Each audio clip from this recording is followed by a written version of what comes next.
Hello there, this is Tommy Underhill, adult ADHD and autism coach with Littleton Couples Counseling. And today I want to talk about adult ADHD and the American with Disabilities Act, the ADA. This blog is an example of adult ADHD in action.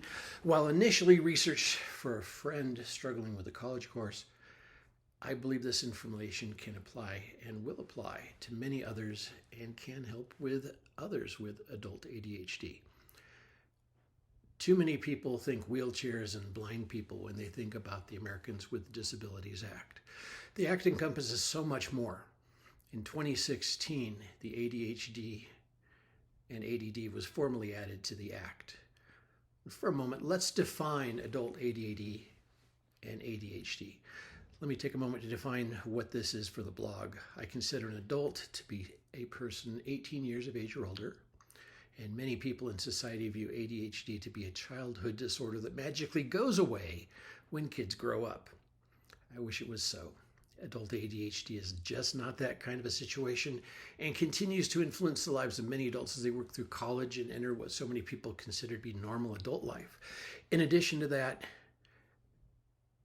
some people do actually come up with ADHD later in life, and not sure if that's going to be diagnosed as such because it didn't come into fruition as a child. So looking at the 2016 addition to the ADA, the U.S. Attorney General's order number 3702-2016, which took effect at October 11th, 2016, added attention deficit hyperactivity disorder, or ADHD, as an example specifically stated of a physical or mental impairment to sections 35.108b2 and 36.105b2. Neither of these have reference to an age.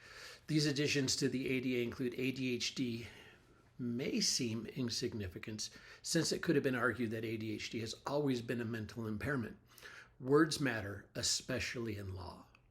Under the narrowed scope of coverage as written in the previous iteration of the ADA, some individuals with learning disabilities or ADHD may have been denied accommodations or services or failed to request them in the belief that such requests would be denied.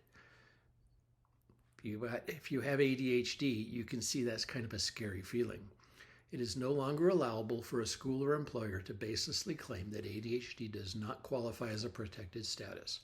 While much of the initial regulatory assessment focused on the impact of post-secondary students in the educational facilities, the unstated benefits for everyone with ADHD will be significant.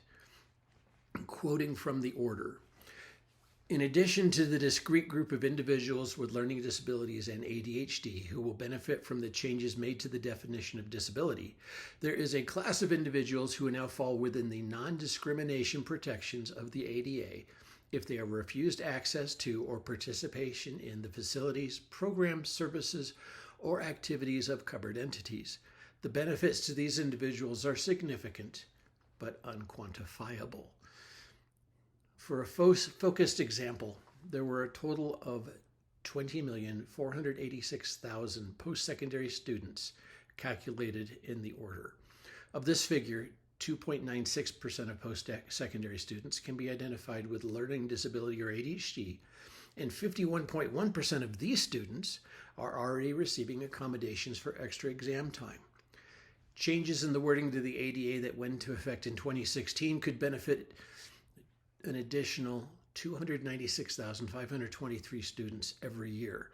I would expect similar amounts of adults could be benefit in the workforce. I'm hopeful about adult onset ADHD and ADD, and that future editions of the APA's DSM will include more accurate representations and applications of adult onset ADHD and reduce the requirement of childhood onset of symptoms. Until that day arrives, though, and I am not in charge at all of the DSM, I continue to help adults with ADHD and ADD-like symptoms who wish to achieve more success in their lives. If this feels like you, give us a call. And until then, good luck with everything that you have going. Thanks for watching.